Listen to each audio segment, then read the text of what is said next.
বন্ধুরা, আগে থেকেই আমি ইলিশ মাছ ভেজে রেখে দিয়েছিলাম, তোমাদের দেখাতে মনে নেই। চলো আজকে রান্নার ভিডিও তোমাদের সাথে শেয়ার করব। আমি আগে থেকেই আলু কেটে রেখেছিলাম, যে মাছ ভাজার তেলটা ছিল তাতে দিয়ে দিয়েছি। দিয়ে আলুটা লাল লাল করে ভেজে নেওয়ার পরে কালো জিরে দিয়ে দিলাম। কালো জিরে দেওয়ার পরে আগে থেকে আমি কচুটা সিদ্ধ করে রেখেছিলাম, তো কচুটা দিয়ে আমি নেড়ে ছেড়ে নেব। যেহেতু কচুটা সিদ্ধ, ওই জন্য হালকা পাতলা লাল লাল করে ভেজে নেব। এবার আগে থেকেই মশলার পেস্ট রেডি করে রেখে দিয়েছি। চলো কী কী মশলা দিলাম মাছে তোমাদের সাথে শেয়ার করি। দিয়েছি সামান্য জিরে, সর্ষে আর কাঁচা লঙ্কা। কাঁচা লঙ্কা দিলে মাছে বেশ ইলিশ মাছে জমে যায়। আর চলো এবার আমি নেড়ে চেড়ে নেব। তো সবজির মধ্যে মশলা দিয়ে দিয়েছি, এবার আমি নেড়ে চেড়ে ভালো করে নেব।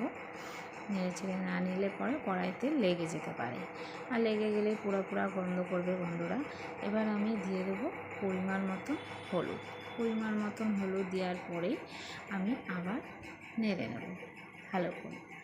যেহেতু কড়াইতে লেগে গেলে ওই জন্য আমি নেড়ে নিচ্ছি। নেড়ে ভালো করে নেড়ে নিচ্ছি। নেড়ে নেওয়ার পরে আমি দিয়ে দেবো পরিমাণ মতো নুন। তোমরা যেমন নুন খাবে সেমন নুন দেবে।